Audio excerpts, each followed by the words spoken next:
Welcome to the 8th episode of Yɛresiesie, the Preparation for Reparations podcast. I'm your host, Esther Xosei, Executive Director of the Maangamizi Educational Trust, the educational arm of the Stop Maangamizi campaign, joined once again by my co-host, Brother Simeon. But let us first pour libations. We pour libation to the Creator and our African ancestors and ancestresses who guide our path towards liberation. To the visionaries who understand that participation is not a gift but a right. To the community organisers who have insisted on the centrality of Indigenous African voices in shaping reparations processes, we pour. To our African ancestors and ancestresses who resisted not just through rebellion, but by creating alternative governance structures rooted in African principles and values. And to those that responded to the call to participate in the 17th May Pan-Afrikan Reparations Rebellion Groundings, which took place in Bristol, whose collective wisdom strengthens our movement. May our words honour their sacrifices. May our actions manifest their visions. Ashe, Ashe, Asheo.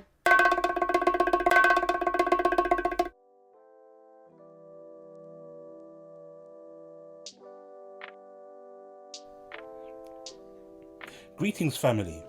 In our last two-part episode, we explored the alliance of the Sahel states, demonstrating that liberation is necessary as a foundation for reparatory justice, and how these actions represent building Ma'at Ubuntuman as the foundation to Ubuntu Dinia. Yes, and in episode 6, we focused on the Pan-Afrikan Reparations Rebellion Groundings in Bristol, examining how grassroots organising led to tangible victories like the Bristol Atonement and Reparations motion. Today we begin a two-part exploration of participation rights as a fundamental aspect of reparatory justice and essential preparation for meaningful reparations. This continues our focus on how reparations must be shaped by those who have experienced the harm. Recognizing that meaningful participation isn't just about having a seat at someone's table, but also about building our own tables and setting our own agendas. This capacity of self-determination is central to Yɛresiesie, preparing ourselves for reparations. Exactly. The May 17th Pan-Afrikan Reparations Rebellion Groundings in Bristol was titled Nothing About Us Without Us, precisely for this reason. In part 1 today, we'll explore what participation rights mean in reparations processes and examine the powerful lessons from the Bristol Groundings. In part 2, we'll focus on practical frameworks for implementing participation rights and concrete action steps our listeners can take. This two-part exploration demonstrates that participation rights go beyond tokenistic consultation to encompass self-determination in defining harm and repair, decision-making power throughout the process, and community-driven knowledge production. All of this represents essential preparation work with Yɛresiesie because we cannot adequately prepare ourselves for reparations without securing our right to shape these processes.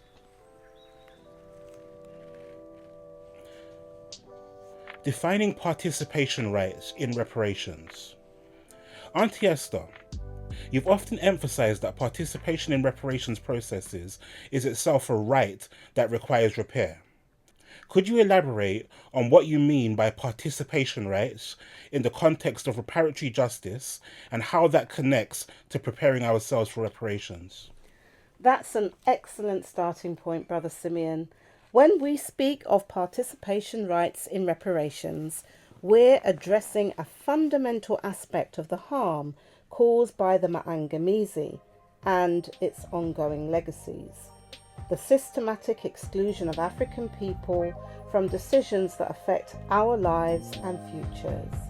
This exclusion is itself part of what requires repair, and addressing it is essential to Yɛresiesie, preparing ourselves for meaningful reparations. From the Berlin Conference of 1884 to 1885, where European powers carved up Africa without African participation, to contemporary international forums where African voices are marginalised, this exclusion represents a continuous form of epistemic and political violence. Participation rights in reparations recognise that this exclusion itself requires repair, and that we must prepare ourselves by developing the capacity to assert our right to self-determination. So true participation goes beyond merely being consulted or included in processes designed by others. This seems crucial in understanding what genuine preparation for reparations requires. Absolutely. What we're advocating isn't just descriptive representation, which is having people who look like us in rooms where decisions are made.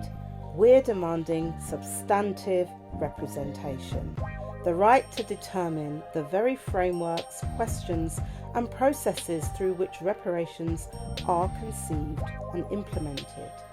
And this must happen according to our group interests and perspectives as African people. This is fundamental preparation work because we cannot prepare for reparations that are defined and controlled by others. This distinction is crucial because tokenistic inclusion often serves to legitimise processes that remain fundamentally colonial in their structure and assumptions. As our Stop the Maangamizi campaign materials articulate, there are 4 key aspects of genuine participation rights: self-determination in defining harm and repair, decision-making power throughout the process, community-driven knowledge production, and structural participation that transforms power relations rather than reproducing them. Securing these rights is essential preparation for transformative reparations. And could you elaborate on each of those elements? Let's start with self-determination in defining harm and repair. Self-determination in defining harm means that our communities, not external experts, quote unquote, state representatives or international bureaucrats, have the primary authority to articulate the nature, scope, and continuing impacts of the Maangamizi. This is essential preparation because how harm is defined determines what repair will look like. This is actually recognised in international standards like the Belfast Guidelines on Reparations, which specifically acknowledge that alternative understandings of harms, particularly Indigenous peoples, tribal groups, and Afro-descendants, should be taken into account. The guidelines recognise the importance of cosmovisions, collective rights, and connection to their environment, acknowledging that Western frameworks often fail to capture the comprehensive nature of harm experienced by African people. When we establish Ma'atso as a jurors to document our experiences through Ma'at principles, we're exercising this right to define harm according to our own epistemologies and preparing ourselves to articulate what repair must encompass. Similarly, self-determination in defining repair means that our communities determine what constitutes meaningful redress based on our own conceptions of justice, healing, and liberation, not limited by what existing institutions deem feasible, reasonable, or even possible. As our campaign materials emphasise, This includes understanding reparations not as compensation alone, but as a comprehensive power-building strategy for Pan-African liberation. And decision-making throughout the process? Decision-making power means moving beyond advisory or consultative roles to actual authority over resources, timelines, priorities, and implementation. This is crucial preparation because it ensures we're building the capacity to control our own repair processes. The Belfast Guidelines explicitly state that victims have a right to effective and meaningful participation at every stage, and that the state should aim to ensure that victims have ownership of reparations processes. In practical terms, this means our communities must have veto power over proposals that don't align with our visions and values, as well as the capacity to initiate and direct processes rather than merely responding to agendas set by others. The Bristol Reparations motion provides a concrete example of this principle in action, where community-led advocacy not only secured formal acknowledgement, but established ongoing mechanisms for community control over implementation. This is particularly important because conventional reparations frameworks often position our communities as recipients or beneficiaries rather than agents and architects. Decision-making power recognizes that reparations isn't something done for us or to us, but with us and by us for us, a principle central to true preparation for transformative reparations. I'm especially interested in community-driven knowledge production. How does this relate to the Maangamizi we discussed in previous episodes and to preparing ourselves for reparations? Community-driven knowledge production directly challenges the colonial hierarchy of knowledge that privileges Western academic frameworks and methodologies while marginalizing indigenous African knowledge systems. It asserts that our communities' lived experiences, oral histories, cultural practices, and ancestral wisdom constitute valid and essential forms of knowledge for understanding both harm and possibilities for repair. This is fundamental preparation work because it develops our capacity to articulate our own experiences and visions. Our campaign materials describe how Maangamizi function as Ma'at practical exercising circles that use ancient Kemetic principles of truth, justice, balance, harmony, and order as frameworks for documenting experiences of the Maangamizi. This isn't just recording history, it's actively producing knowledge through an African epistemological framework that challenges colonial narratives and prepares us to engage from a position of strength. Ma'at-centered documentation creates an alternative power base that strengthens our negotiating position through undeniable documentation evidence that cannot be dismissed or ignored. This documentation isn't just for historical record, it's for building the organised evidence that creates community leverage in demanding reparatory justice and prepares us to substantiate our claims for comprehensive repair. And finally, what do you mean by structural participation? Structural participation refers to embedding community authority within the very architecture of reparations processes, rather than treating it as an add-on or special accommodation. It means designing governance structures, decision-making protocols, and accountability mechanisms that centre community control from the outset. This is essential preparation because it ensures sustainable community power rather than temporary inclusion. Our Stop the Maangamizi campaign materials describe several of such structural mechanisms, including the All-Party Parliamentary Commission of Inquiry for Truth and Reparatory Justice, the APSITARG, and the Ubuntu Gotla People's International Tribunal for Global Justice. These aren't just advisory bodies. They're power-sharing mechanisms that will institutionalize community authority in reparations processes and represent the kind of structural changes we must prepare to implement. The Apsitage, for example, isn't just a space for testimony. It aims to create institutional space for community testimony, to force accountability through documentation, and most importantly, to shift power dynamics by centering African perspectives in policy making. Similarly, the Ubuntu Gotla People's International Tribunal is envisioned to represent an alternative to colonial legal systems based on African principles of justice and restoration. What unites these structural approaches that are being advocated for and championed by the Stop the Maangamizi campaign is that they're designed to transform institutional relationships, shifting from oppression to partnership and democratizing decision-making processes through community oversight and accountability mechanisms.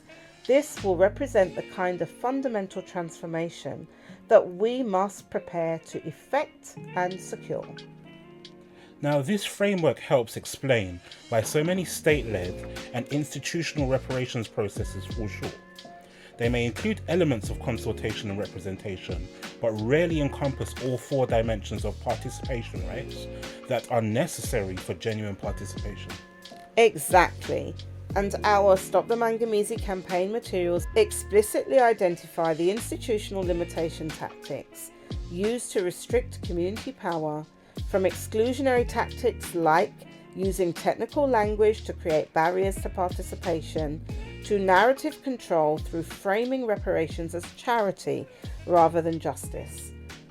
Understanding these tactics is essential preparation for overcoming them. But importantly, we also provide community counter strategies for overcoming these limitations, from process intervention strategies like demanding transparent decision-making processes to narrative reclamation through creating our own documentation of historical injustices. These strategies represent concrete ways we can prepare ourselves to assert our participation rights. And how does this understanding of participation rights connect to the Pan-African principles of self-determination that has guided our liberation struggles and movements historically? Participation rights in reparations represent the contemporary application of the Pan-African principle of self-determination that animated historical movements from Marcus Garvey's Universal Negro Improvement Association, African Communities League, to the independent struggles of the mid-20th century. So apart from Marcus Garvey and other Garveyites, there's Queen Mother Moore, who as liberation leaders both understood reparations as essential to self-determination and full emancipation. Marcus Garvey's vision that we are the heirs of a great civilization, now in ruins, and we shall rebuild it, connects reparations to the larger project of African Renaissance and self-determined development. This principle of self-determination is also recognised in international standards, as our materials note, the right of peoples to determine their political status and freely pursue economic, social and cultural development. What distinguishes our current framework is its explicit recognition that participation itself requires repair, that centuries of exclusion from decision-making have created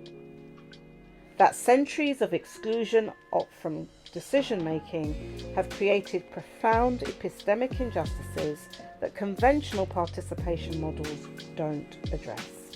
Our approach to participation rights seeks to repair these specific harms by centering African epistemologies, governance traditions, and conceptions of justice, moving towards what our campaign, the Stop the Maangamizi campaign, refers to as Ma'at Ubuntu Man in Ubuntu Dunia, a new African civilization of global justice within a multipolar, pluriversal, anti-imperialist world of Ubuntu values and practices. This is what we've been preparing ourselves to achieve through application of the principle of Yɛresiesie. We are actively preparing ourselves. And how do these participation principles translate into concrete organising efforts like the recent PARRG in Bristol? The PARRG in Bristol, which we'll discuss in more detail in our next segment, perfectly exemplifies these principles in action and demonstrates what preparation for reparations look like in practice. It's important to note that this wasn't an isolated event, but part of a coordinated strategy by the Stop the Maangamizi campaign, with essential support from the Maangamizi Educational Trust, and was hosted by African Connections Consortium in Bristol. This collaborative organising approach itself demonstrates a key aspect of participation rights, bringing together multiple community-led organisations rather than centralising control in a single institution. The Stop the Maangamizi campaign has been at the forefront of advocating for community-led reparations processes through the global strategy we've discussed in previous episodes, connecting local organising to global movements. The Maangamizi Educational Trust provides crucial educational resources and documentation support, while African Connections Consortium represents a powerful example of local African heritage community organising in Bristol itself. Together, these organisations have created a space that embodied the participation principles we've been discussing, where communities define the agenda, controlled the process, and built the power needed to advance reparatory justice on our own terms. This demonstrates exactly what Yɛresiesie looks like in practice, preparing ourselves through concrete organising that asserts our participation rights. Learnings from the Bristol Groundings. In episode 6, we previewed the Pan-Afrikan Reparations Rebellion groundings in Bristol that took place on May the 17th. Now that the event has happened, what key lessons emerged about implementing participation rights in practice, and what does this teach us about preparing ourselves for reparations?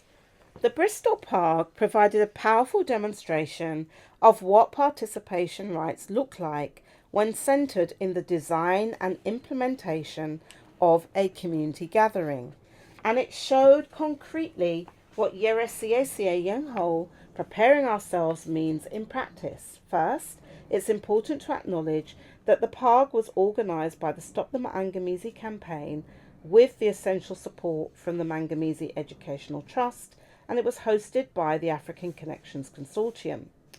So this coalition approach to organising itself reflects a commitment to broad community participation rather than centralised control.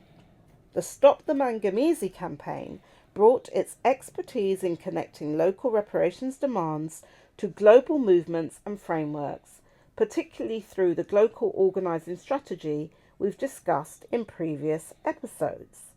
The Maangamizi Educational Trust provided crucial educational resources and frameworks, particularly around the development of Maatso as Ajuras as spaces for community knowledge production. And African Connections Consortium, as a Bristol-based alliance of African heritage community organisations, grounded the event in local experiences and struggles while providing the physical and social infrastructure for the gathering. This collaborative approach ensured that the PARRG wasn't dominated by any single organisation's agenda, but truly represented collective community wisdom and priorities. It also demonstrated in practice how participation rights extend to the very question of who organises and facilitates community gatherings, not external institutions or NGOs, but community-led organisations with deep roots in the populations most affected by the Maangamizi. This is essential preparation work, building our own organising capacity. Can you give some specific examples of how participation rights were implemented in the structure and methodology of the PARRG?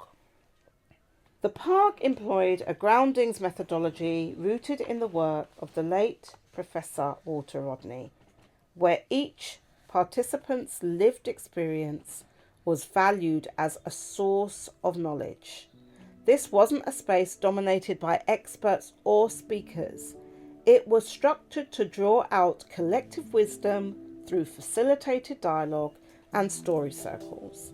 This represents a crucial aspect of preparing ourselves, developing methodologies that centre our own knowledge and experiences. Mainstream institutions try to define reparations for us, limit its scope and control the narrative. The PARRG countered this by creating spaces where we document our experiences. We define what justice looks like. We build the power to make it happen. This wasn't merely theoretical. It was embodied in every aspect of the gathering's design and represents essential preparation for asserting control over larger reparations processes. One powerful example was the story circle, where participants shared their experiences of the Maangamizi across different areas such as educational discrimination, economic exclusion, cultural appropriation, health disparities, and criminal justice.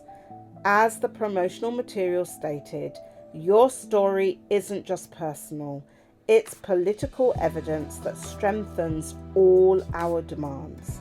Through Maangamizi Educational, our action learning circles, we transform individual experiences into collective power, so your testimony becomes our ammunition for justice. So rather than having these experiences interpreted by external analysts, the participants themselves identified patterns, connections, and implications for reparations demands. This represents community-driven knowledge production in action, creating an evidence base for reparations that comes directly from affected communities rather than being mediated through academic or institutional frameworks. This is fundamental preparation work. I understand that there was a session specifically focused on participation rights that emerged from the Bristol community's experiences with the atonement and reparations motion.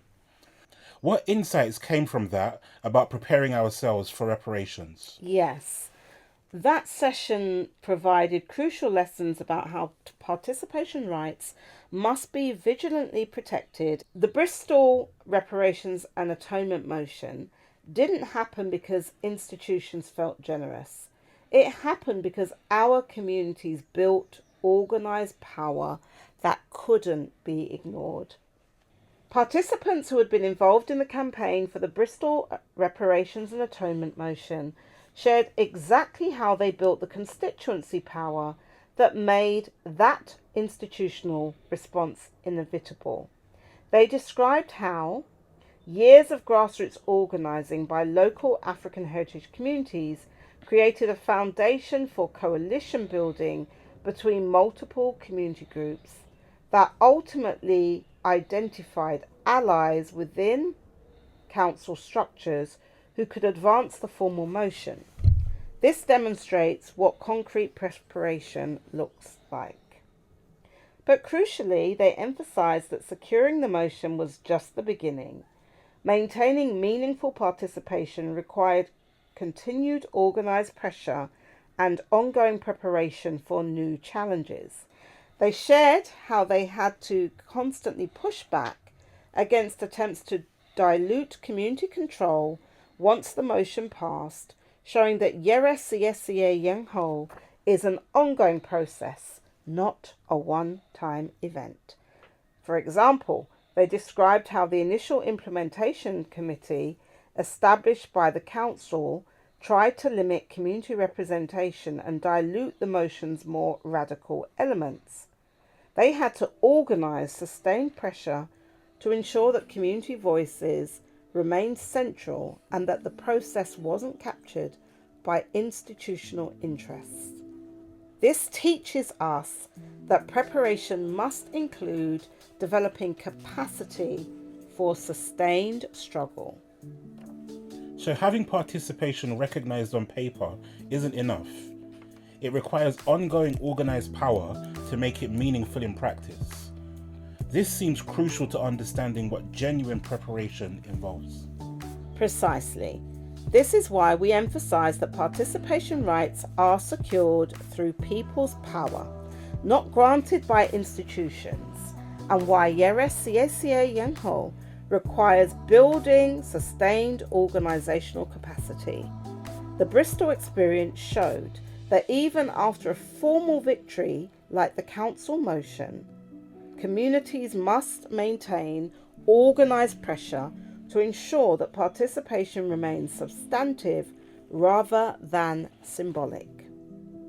One particularly instructive moment was when participants shared how they responded to attempts to fragment the community through selective inclusion, inviting certain community members while excluding others. They described creating their own parallel processes that maintained broader community control while strategically engaging with official mechanisms. This shows the kind of strategic thinking we must be prepared to employ. As one participant put it, the same power that won the motion is the power needed to ensure its implementation according to community priorities.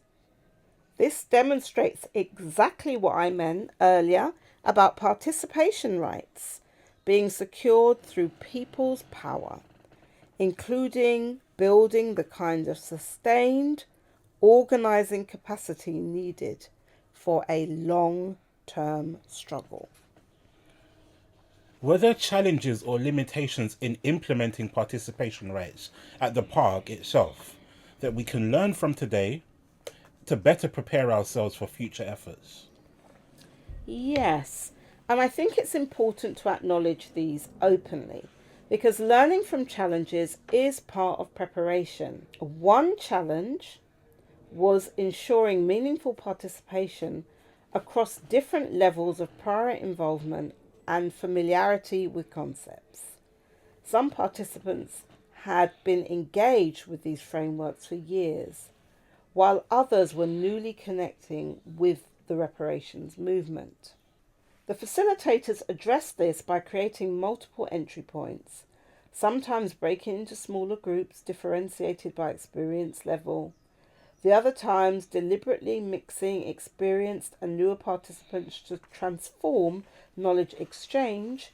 This demonstrated that the participation rights aren't just about creating space, but actively dismantling barriers to engagement. Preparation must include developing alternatives to these kind of inclusive methodologies. Another challenge was language, ensuring that concepts were accessible without diluting their political significance. There was a conscious effort to explain terminology and provide context while still honouring the power of African-centred frameworks and vocabulary. This reflects our understanding that linguistic colonisation is part of the harm requiring repair, and the preparation includes reclaiming our own languages and concepts. How did the PARRG address the tension between individual expression and collective decision-making that often arises in participatory spaces? So this tension was addressed through clear process agreements established at the beginning of the gathering. These included principles like step up, step back, encouraging those who tend to speak less to share more, while those who typically dominate spaces to create room for others. Learning to facilitate these dynamics is part of preparing ourselves for larger scale participation rights. The facilitators also used methodologies that distributed speaking time more equitably, such as rounds where each person had an opportunity to speak without interruption. Importantly, these weren't presented as arbitrary rules, but as practices rooted in African traditions of inclusive governance and consensus building. What was particularly powerful was how these practices were explicitly connected to the conceptions of justice and repair. Participants reflected on how colonial systems deliberately fragmented communities and created hierarchies of voice and visibility, making equitable participation itself an act of reparatory justice. This helped people understand that learning these practices is itself preparation for the world that we're building. Here, you mentioned transformative reparations, not just demanding money that leaves the system of the Maangamizi intact, but fundamentally transforms the structures of domination themselves. How did this vision of transformative justice manifest in the PARRG's approach to participation? This vision of transformative justice was central to the PARRG's approach to participation rights and demonstrates what preparing for transformative rather than reformist reparations looks like. Rather than seeking inclusion in existing colonial or indeed neo-colonial structures, participants explored how to create entirely new frameworks for decision-making based on African principles and values. This is about building the infrastructure for self-determination and transitioning from remedy to renaissance, reclaiming cultural, economic and political sovereignty, and building new institutions based on African values. This represents the kind of fundamental transformation we must prepare to achieve. This transformative approach was reflected in discussions about concrete power building strategies, how to strengthen political power through unified voting blocks with clear demands, economic power through community cooperative initiatives, and cultural power through community-led documentation and storytelling. These are practical preparation activities. So participants also engaged with examples from across the world on power shifting processes and successes. So there were different initiatives mentioned, and they were provided to show examples of successful preparation and implementation. So this connected local participation rights to the broader vision articulated in our own Stop the Maangamizi campaign materials of achieving Ma'atubuntu in Ubuntu Dunia as new African civilization of justice and harmony that represents the living manifestation of reparative and transformative justice. This is what we are preparing ourselves to build. And how did the PARRG connect local participation to broader structures like the All-Party Parliamentary Commission of Inquiry for Truth and Reparatory Justice that the Stop the Maangamizi campaign has been advocating for? This connection was made through a dedicated session on connecting the dots that mapped how local participation feeds into national and international advocacy and demonstrates the multi-level nature of preparation. The All-Party Parliamentary Commission of Inquiry for Truth and Reparatory Justice, the APSITARG that is, won't happen because politicians decide to be generous. It'll happen because we organise constituencies of power they can't ignore. Participants explored how the knowledge and demands generated through community groundings like the PARRG provide the foundation for engaging with formal political structures. The Bristol Atonement and Reparations motion was positioned as a stepping stone towards establishing the APSITARG, with participants identifying how community power building in Bristol could inform similar efforts elsewhere. So in some of the presentation that occurred on the day, where we discussed from family circles to international influence through a grassroots to global approach that builds power at multiple levels simultaneously. So this in itself demonstrated a sophisticated understanding of scale, recognizing that preparation must occur at multiple levels simultaneously. Overall, it sounds like the Bristol PARRG provided a practical demonstration of participation rights rather than just theorising about them. What would you say was the most significant outcome or insight about preparation? I think the most powerful insight was that participation rights aren't just about claiming space within existing processes. They're about creating alternative spaces that embody the world that we're fighting for. The PARRG wasn't trying to make colonial institutions slightly more inclusive. It was practicing a fundamentally different model of collective knowledge production, decision making and action. This is what Yɛresiesie looks like in practice, preparing ourselves by building the alternative. And as we emphasized during the PARRG to the participants, they were not invited to be an audience member in someone else's reparations show. They were called on to be a builder of our collective liberation. This reflects our understanding that reparations isn't just about compensation for past harms, it's about transforming the underlying relationships and structures that enabled those harms to continue and be reproduced. Participation rights are central to this transformation because they repair the specific harm of exclusion from determining our own futures.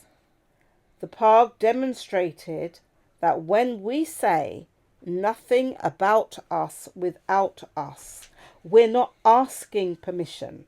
We're asserting our right to shape the future through our own organised power.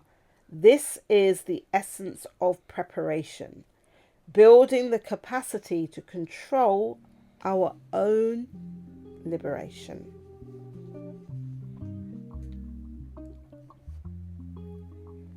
As we conclude part 1 of our exploration of participation rights in reparations, we've seen how these rights aren't simply procedural concerns, but fundamental to the very meaning of reparatory justice and central to Yɛresiesie, preparing ourselves for reparations.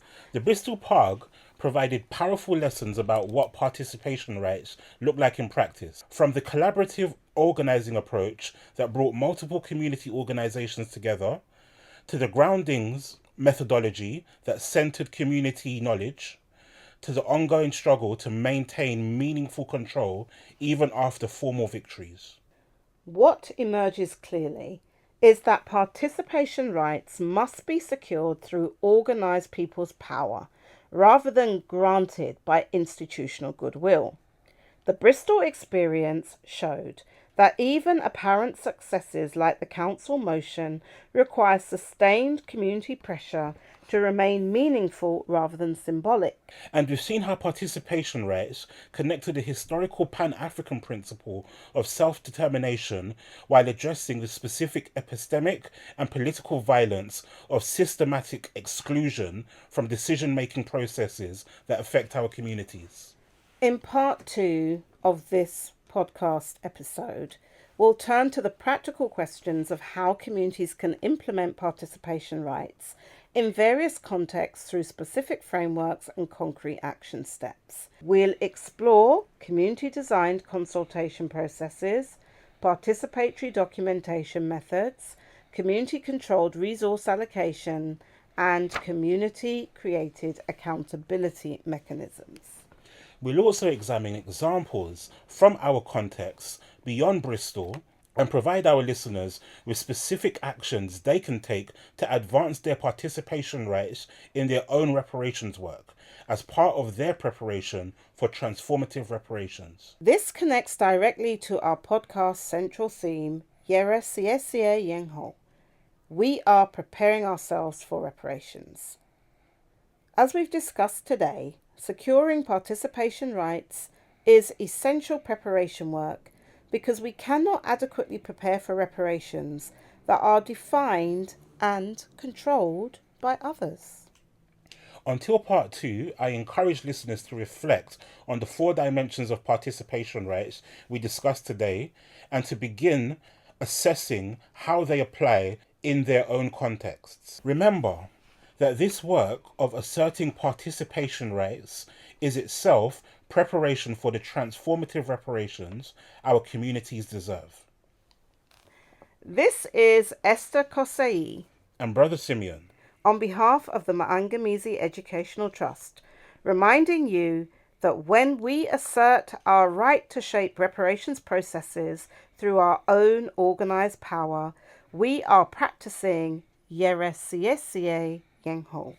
We are preparing ourselves for the justice our communities deserve by our own people's power. Thanks as always to Brother Daniel Kofi, our technical assistant, for all of your support today. and join us next time for part 2, Practicing Participation Rights in Action.